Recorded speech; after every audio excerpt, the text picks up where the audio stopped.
iPhone 14 series is here and oh my god, there's a lot to talk about this one. I'm genuinely excited and I have absolutely zero clues where should I start from. According to the devices, I should start from iPhone 14 and first of its kind iPhone 14 Plus. But I'll be talking about the Pro models first. Why? Because I loved it. So obviously I'll have to start from Dynamic Island on iPhone 14 Pro models. So yes, they removed the notch and what we were all calling a pill-shaped cutout turned out to be Dynamic Island. And it's not just the hardware change, because this new design will blend in very well with the software to deliver a wow experience. It will act as an interactive place that bubbles up alerts, notifications, and activities fluidly by transforming itself as needed by the app. Along with that, it will also offer alerts when you connect to AirPods, share files via AirDrop, unlock your device using the Face ID, run calls in background, or use any other system feature. It's just great. And now moving on to the next best thing about the iPhone 14 Pro models is display.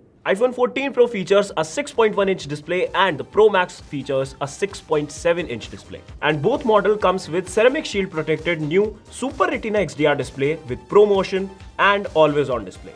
And it works just like that of Apple Watch. It dims down the wallpaper when the device is not in use, making the new iOS 16 lock screen even more useful by keeping widgets and live activities at a glance. And one more thing to notice over here is that these two devices offer up to 2000 nits of brightness. If you're unaware how good it is, you can say that it is twice as good as iPhone 13 Pro. It offers same peak HDR brightness level as Pro Display XDR, and it is the highest outdoor peak brightness ever in a smartphone. Talking about yet another thing that I liked in Pro models is camera. For the first time ever, the Pro lineup features a new 48 megapixel main camera with a quad pixel sensor. That is basically pixel binning technology that I explained to you in the last video. And along with that, it also offers second generation of sensor shift optical image stabilization. Apple also redesigned the adaptive True Tone flash that now has an array of 9 LEDs to change pattern based on chosen focal length. iPhone 14 Pro takes computational photography to the next level by using Photonic Engine to offer a giant leap in low light performance in photos across all cameras. And while we're talking about videos, we have two major changes. First, a new action mode that will help you to shoot incredibly smooth looking videos by adjusting shakes and jerks. And secondly, cinematic mode that can now shoot in 4K 30 FPS and 4K 20 FPS. And just in case you didn't know that, yes, the cinematic mode on iPhone 13 was limited to shoot in 1080p. Apple claims that they are able to deliver experiences like Dynamic Island, all-day battery life, this new computational photography thing, whatever this is. Yeah, they're able to do that by using the new A16 Bionic chip. It is the first chipset for a smartphone that is built on a 4nm architecture and has a multi-core processor with 6 high-performance and 2 efficiency cores. Apple also put this chipset to a competition with unnamed competitor for some reason and claimed that A16 Bionic is upwards by up to 40%. And that's pretty much it about the Pro lineup. But before talking about iPhone 14 lineup, I would highly appreciate if you would subscribe to the channel and like this video as well. Now that you have done that, and I'm expecting that you have done that, let's talk about iPhone 14 lineup. Now this is where things become a little more interesting and this is where things have changed a little. Apart from the regular iPhone 14, a new device with 6.7-inch display has replaced the Mini. So now in the 14 lineup, you get 6.1-inch iPhone 14 and 6.7-inch iPhone 14 Plus. And to be honest, it actually does look like they have stretched the 13 to, make the iPhone 14 Plus. But talking about positive sides, on both of these devices, you get a ceramic shield protected Super Retina XDR display with OLED technology that supports 1200 nits of peak HDR brightness. And inside that notch, you get a new 12 megapixel true depth ultra wide camera to capture more of a scene. Talking about the rear side, you get a dual camera system with a slightly updated 12 megapixel main camera featuring larger sensor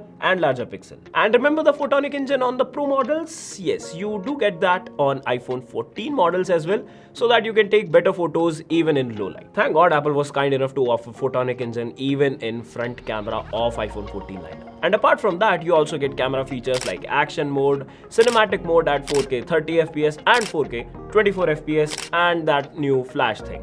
Even with last year's A15 Bionic chip, the iPhone 14 lineup is successfully able to deliver an amazing battery life. In fact, Apple is even marketing this as iPhone with the longest battery life ever. And I mean, since the battery on iPhone 13 was pretty amazing, and I was actually shocked and surprised when I was using that, and I believe I can expect something similar when I will be using 14 and 14 Plus. Also, Apple was really focused on one feature in this event, and that is why they named this event Far Out. Yes, I'm talking about emergency SOS via satellite. Yup, a fancy term for satellite connectivity. The entire 14 lineup can provide emergency assistance to the users by directly allowing antennas to connect to a satellite, enabling messaging with emergency services when outside of cellular or Wi-Fi coverage. But the sad news is that it won't be available in India and is just limited to US and Canada and will be free for 2 years in these countries only. And yet another great feature in this entire lineup is crash detection. Using the gyroscope, microphone, Apple's designed motion algorithms, and by detecting cabin pressure changes, crash detection can detect a car crash and automatically connect you with emergency services if you have unfortunately met with an accident. And the entire lineup will drop support for physical SIM card, which means you can say goodbye to the SIM tray. Well, not so soon in India, but it is just happening in US regions. So this means you can still relax for a year or two, and let's just hope that till then, network providers are able to mature the whole process of eSIM, exchanging all of that good stuff.